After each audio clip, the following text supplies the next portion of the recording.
Hello, dear students. In this video, we will cover Act 4 from Julius Caesar. So let's start with Scene 1.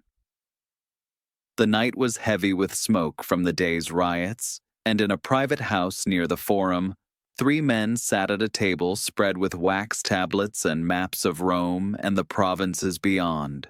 Torches flickered against the walls, casting long shadows, and the air was tense with the scent of sweat, wax, and burning oil. Here were the new masters of Rome.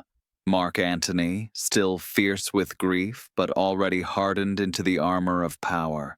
Octavius Caesar, the young heir of Julius, calm and watchful, his eyes bright with determination, though youth still clung to his features.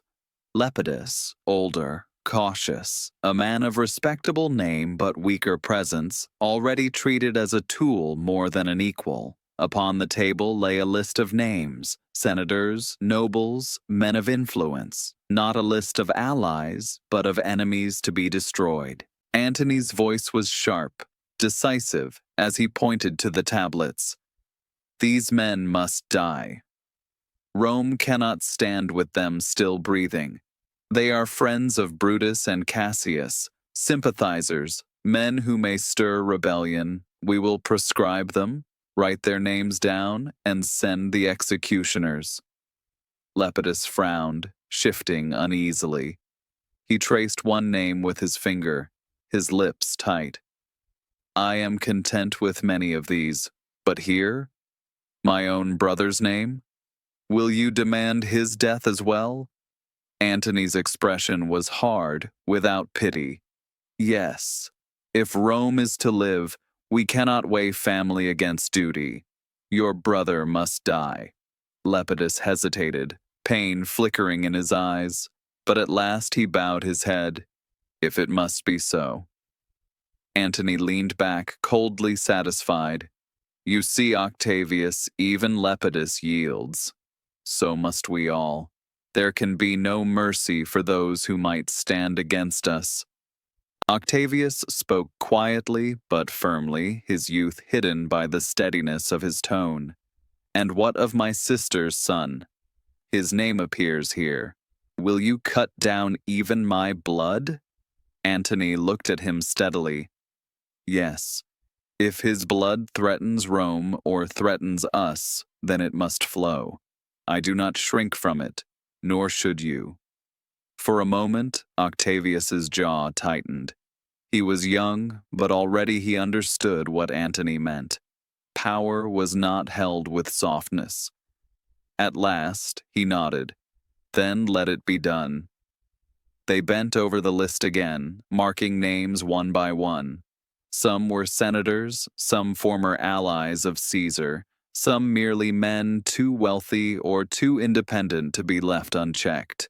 Their deaths were not only for safety, their estates would fill the coffers of the triumvirs. As they worked, Lepidus excused himself to fetch certain documents, leaving Antony and Octavius alone. Antony watched him go with disdain. This is a slight man, not fit to be one of the 3 that rule the world. He is a tool. Nothing more. Octavius raised an eyebrow. Yet we use him, do we not? His name lends weight. The people trust him as harmless, respectable. Better to let him serve even if he does not truly lead. Antony smiled thinly. Yes, like a donkey that bears the burden, he carries our load until we need him no more. When he has served his purpose, we shall cast him off. Octavius said nothing, but his silence carried weight. He understood Antony's ruthlessness, and perhaps in the shadow of Caesar's ambition, a similar hardness was awakening in himself. At last, Lepidus returned, carrying scrolls. Antony dismissed him curtly, sending him to fetch yet another document. When Lepidus was gone again, Antony leaned closer to Octavius, lowering his voice. See how he runs at our bidding? We set him errands, and he obeys like a servant. He thinks himself our equal, but in truth he is a mere instrument. You and I, Octavius, we are the true rulers. Octavius's eyes glinted. Perhaps. Yet let us not underestimate him too much. Even tools may cut the hand that wields them, if handled carelessly. Antony laughed softly. Spoken like Caesar's heir. You learn quickly. Outside, the shouts of distant mobs echoed faintly, but here in this chamber, a darker sound filled the air. The scratching of styluses across wax as names were marked for death. By the time the torches burned low, the prescription was complete. A death list sealed with the authority of 3 men, men who had now bound themselves not by friendship, but by shared bloodshed. The second triumvirate was born, and with it began a new tide of terror for Rome. Scene 2. The night air outside Sardis was heavy and still, broken only by the sounds of soldiers striking camp and sharpening weapons. Fires flickered in the dark, the light of their flames painting restless shadows across the tents. Brutus stood at the edge of his camp, his cloak drawn close around his shoulders. His face was weary, not only from war, but from the inner weight he had carried since Caesar's death. The noble cause he had imagined was crumbling into something far darker. Rome was not restored to liberty. Instead, Antony's firebrand speech had set the city aflame, and now armies marched under Caesar's name once more. He looked across the field where troops moved about in the uncertain light, and his eyes fell upon the arriving standards of Cassius's legions. Trumpets blared faintly as Cassius's soldiers entered the camp, their armor clattering, their banners catching the glow of the fires. Near him, Lucilius, Brutus's loyal officer, stepped forward. His expression was thoughtful, cautious. Brutus turned to him. Lucilius, how do you find your welcome from Cassius? You have come from him. Tell me, did he greet you with the same warmth as before?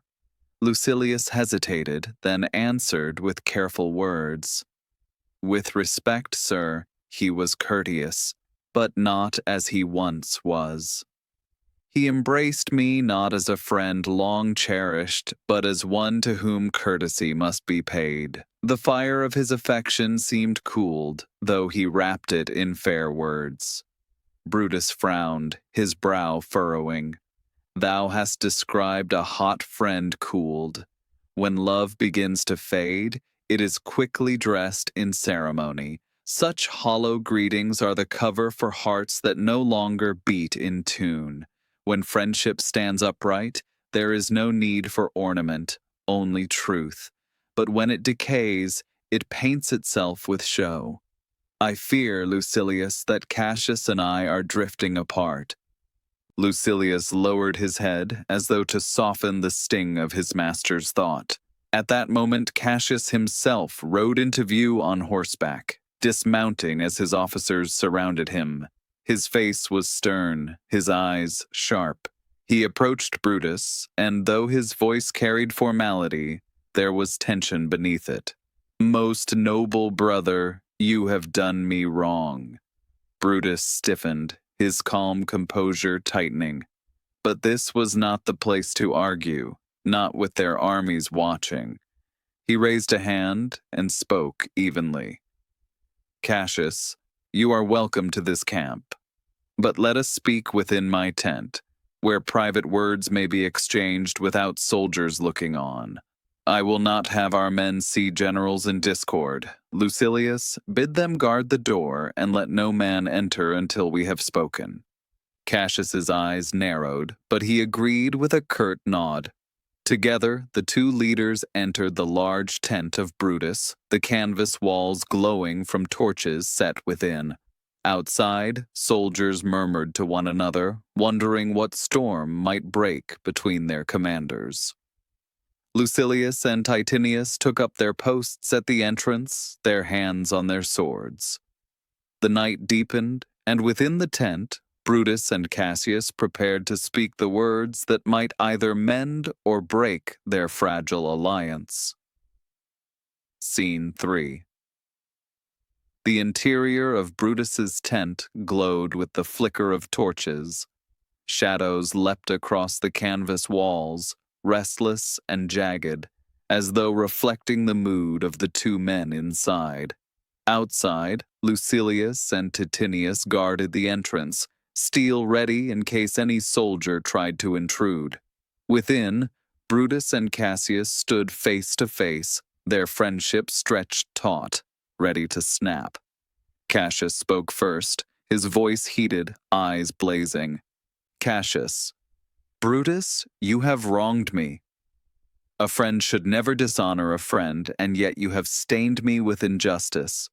What is this coldness? What is this disrespect you show me in front of others and now in private? Brutus, calm but stern, lifted his head.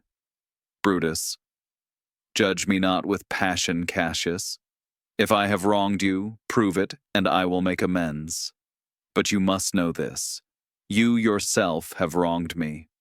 You have wronged me by condemning Lucius Pella for taking bribes, and yet, when I pressed the matter, you defended him. You wrote on his behalf.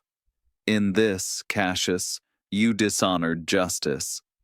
Cassius's jaw tightened. His pride was pricked, his voice rough with anger. Cassius, and what of it? Shall such petty matters divide us now, when armies march against us? Are we to cut each other with words when Antony and Octavius sharpen their swords against our throats? Brutus, petty? Do you call corruption petty? Shall we now, who struck down Caesar for his ambition and for his misuse of Rome, stoop to selling offices for gold? Shall we, the guardians of liberty, turn traitor to our own cause by taking bribes? No, Cassius, I had rather be a dog howling at the moon than such a Roman. The words struck Cassius like a lash. His face flushed, and he stepped closer, voice rising. Cassius, Brutus, you wrong me every way.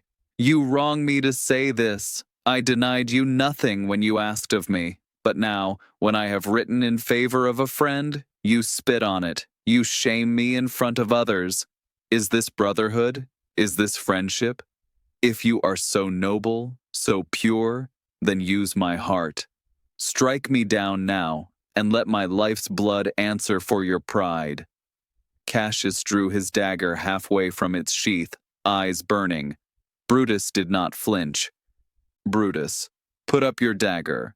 I am not to be moved by such displays. I am not armed with hot anger like you, but with reason. I will not wrong you, Cassius. But hear this. Your faults, your hot temper, your corruption, they cannot pass unmarked.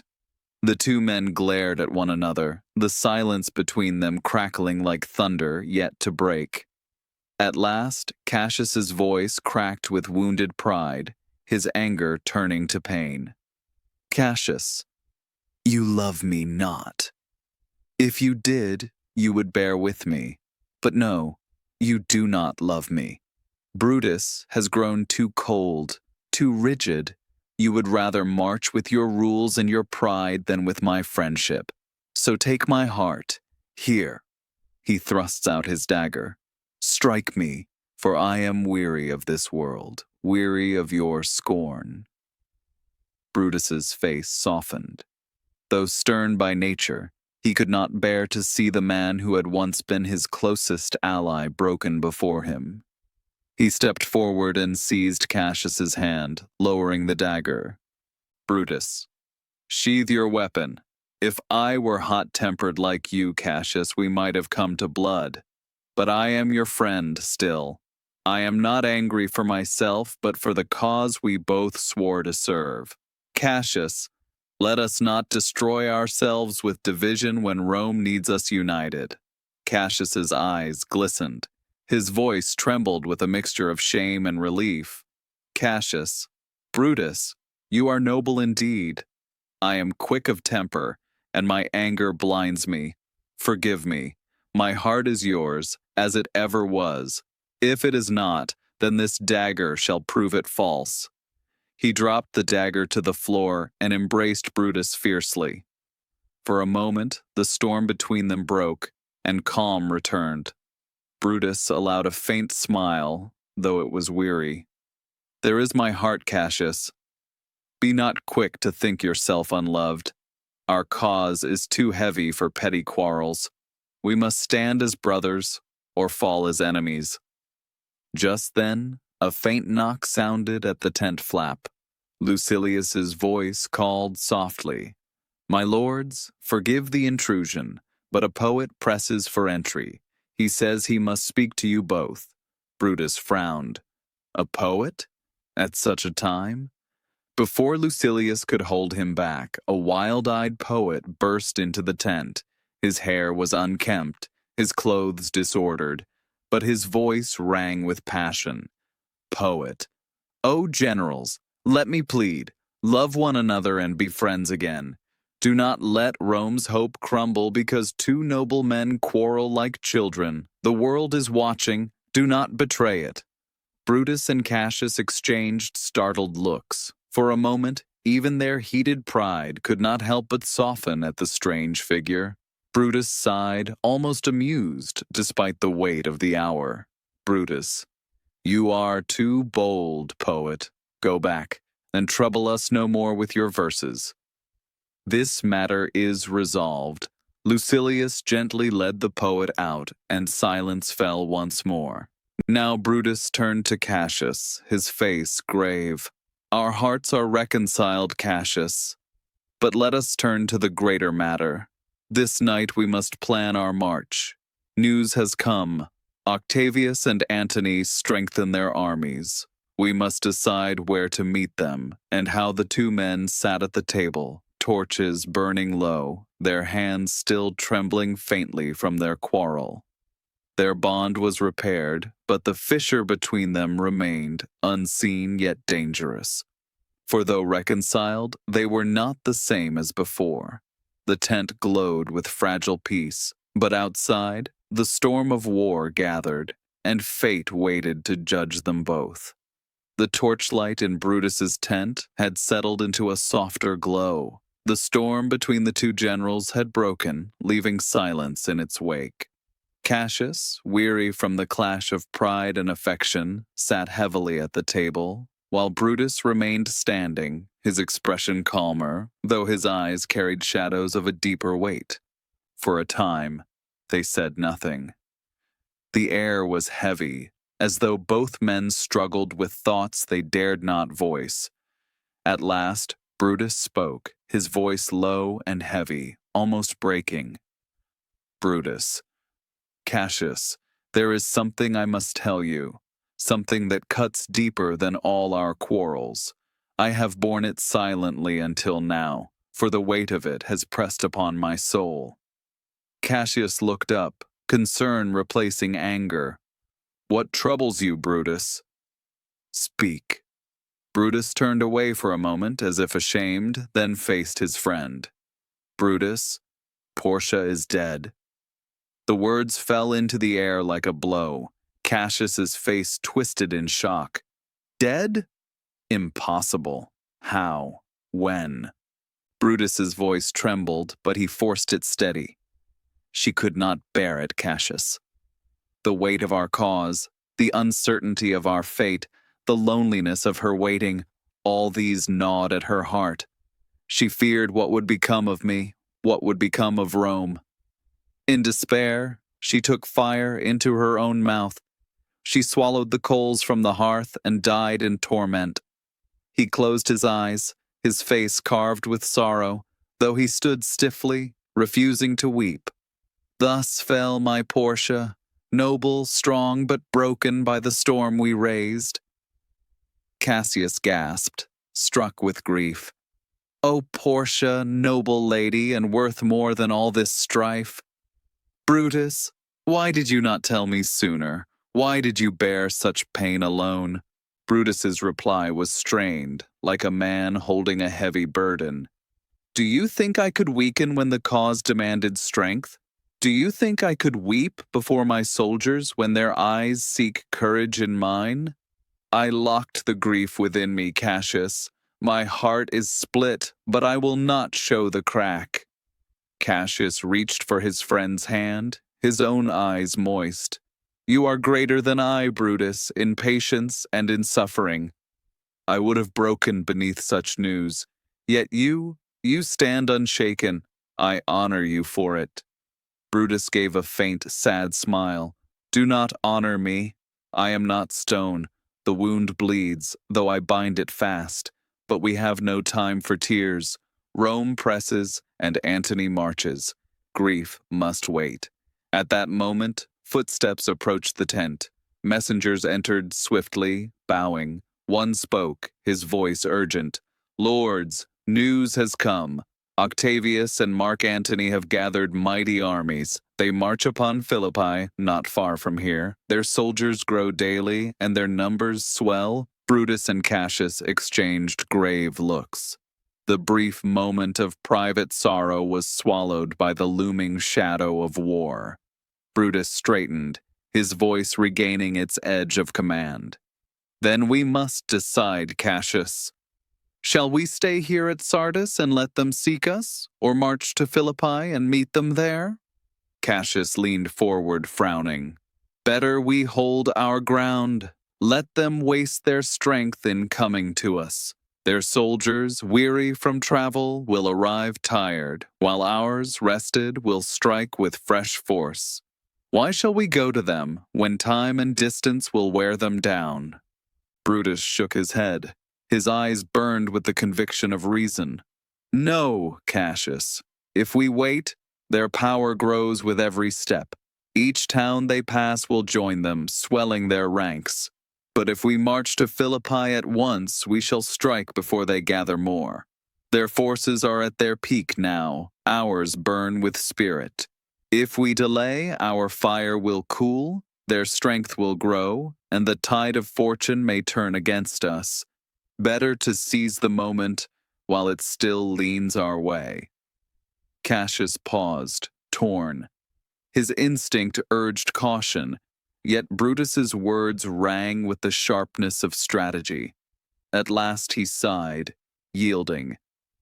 "You have the better reason. Let us march to Philippi then, and meet our fate upon that field." Brutus clasped his hand firmly. "So it shall be. Tomorrow we march. Tonight, let us rest."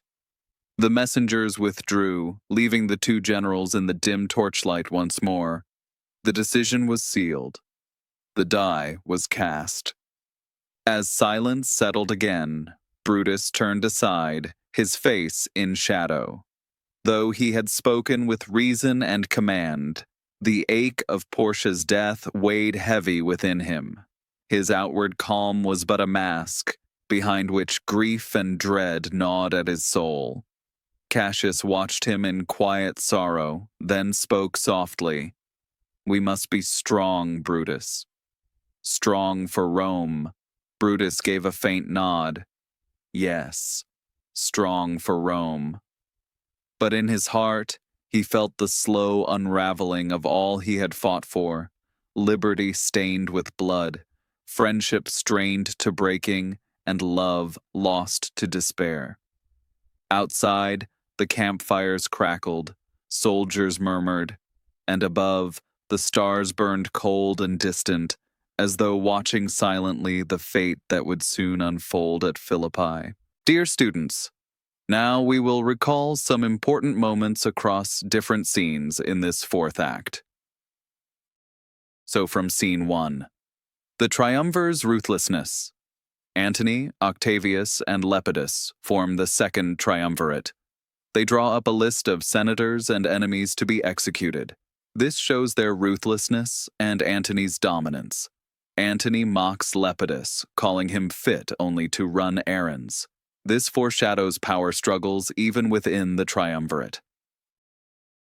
Now about Brutus and Cassius's division in Scene 2.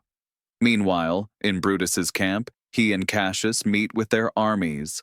Tension brews between the two friends. They disagree over leadership and politics, showing cracks in their unity. This scene sets the stage for their dramatic quarrel in Scene 3. Now about the quarrel in Scene 3. Brutus and Cassius argue fiercely over corruption and dishonor. Cassius accuses Brutus of wronging him, while Brutus condemns Cassius for taking bribes. Their quarrel nearly breaks their friendship. This moment reflects the fragility of alliances in times of war. Now in Scene 3 about reconciliation. The climax of the play. Despite the anger, Brutus and Cassius reconcile, acknowledging their bond. They embrace as brothers and renew their loyalty. Their reconciliation restores unity, but the cracks in their relationship remain visible. Now on Portia's death from Scene 3: Brutus quietly reveals Portia's death to Cassius. She killed herself by swallowing hot coals, unable to endure anxiety about Brutus's fate. This moment humanizes Brutus, showing the personal toll of his political choices. It also underscores the theme of sacrifice and loyalty. Next about the ghost of Caesar again from Scene 3. As Brutus prepares to sleep, he is visited by Caesar's ghost. The ghost says, "Thou shalt see me at Philippi." This haunting encounter foreshadows Brutus's defeat and death at the Battle of Philippi. The supernatural element emphasizes the inevitability of fate and the consequences of Caesar's murder. Finally, to conclusion about Act 4. Act 4 shifts the focus from Caesar's assassination to preparations for civil war. It highlights betrayal, fragile alliances, and the emotional strain on Brutus. The ghost's appearance builds suspense, reminding the audience that justice and fate cannot be escaped. Thanks for watching this video. I hope you enjoyed our journey. Don't forget to like and subscribe our channel for more videos.